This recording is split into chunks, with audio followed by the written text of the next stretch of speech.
Darkness, silence, an oppressive void that seemed to stretch on forever. A throbbing pain pulsed in my head, each beat echoing like a drum in the silence. I woke up on a cold, hard floor, the chill seeping into my bones. Disoriented. Where was I? The surroundings were unfamiliar, alien. Panic swelled in my chest, constricting my breath. This wasn't my house. This wasn't anywhere I recognized. My room, my life. Everything seemed distant, like a fading dream. I tried to remember, to grasp a single familiar detail. Nothing. My mind was a void.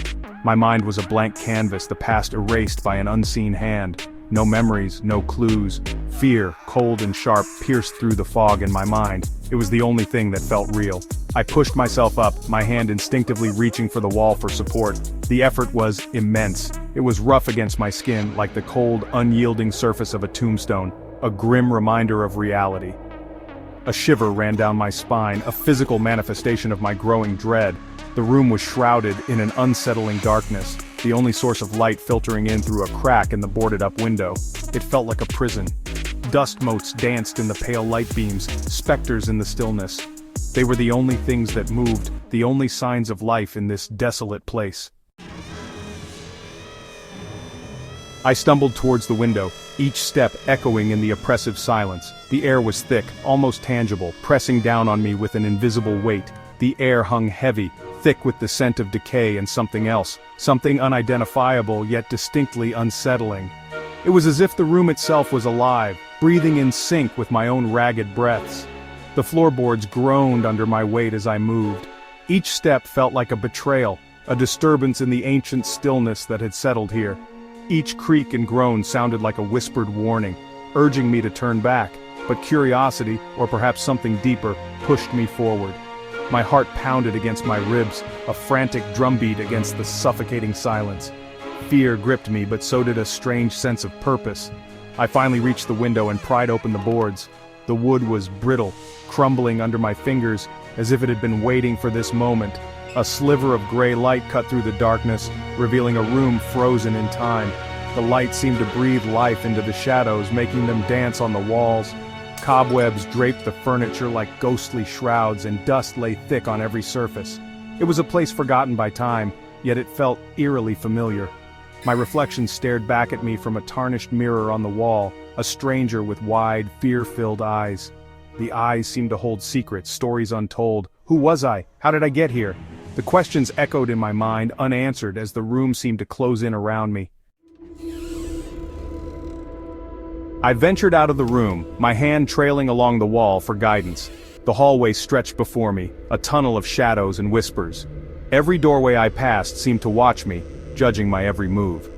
A sudden flicker of light caught my eye. It came from under a door at the end of the hallway. Hope surged through me. Maybe someone was there, someone who could explain what was happening. As I approached the door, the distinct sound of a child's laughter echoed from within.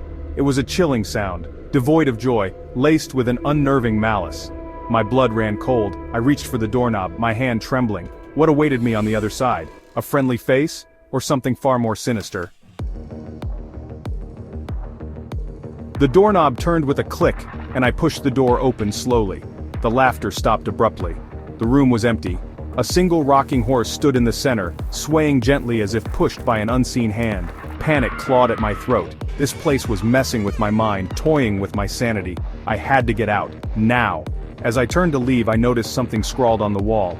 It was a message, written in what looked like blood. "You can't escape," it read. "You're one of us now."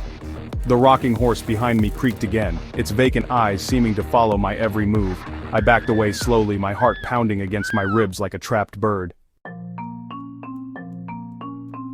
I ran, my mind reeling, my heart pounding in my chest like a drum. Every shadow seemed to reach out, every sound amplified in the eerie silence. I didn't understand any of it.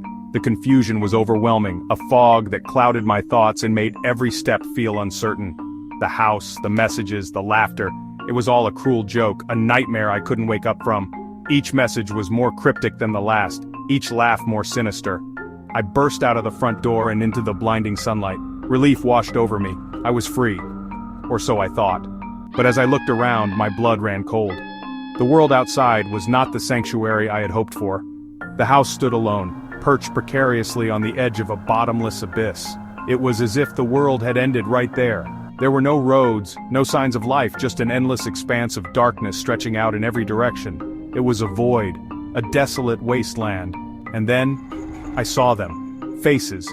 They emerged from the shadows, slowly, deliberately. Hundreds of them, peering at me from the abyss. Each face was more haunting than the last, their eyes piercing through the darkness. Their eyes, filled with a chilling recognition, seemed to say, "Welcome home." It was a greeting that sent shivers down my spine. The ground beneath me began to crumble and I stumbled backward, falling into the abyss. The sensation of falling was endless, a descent into nothingness.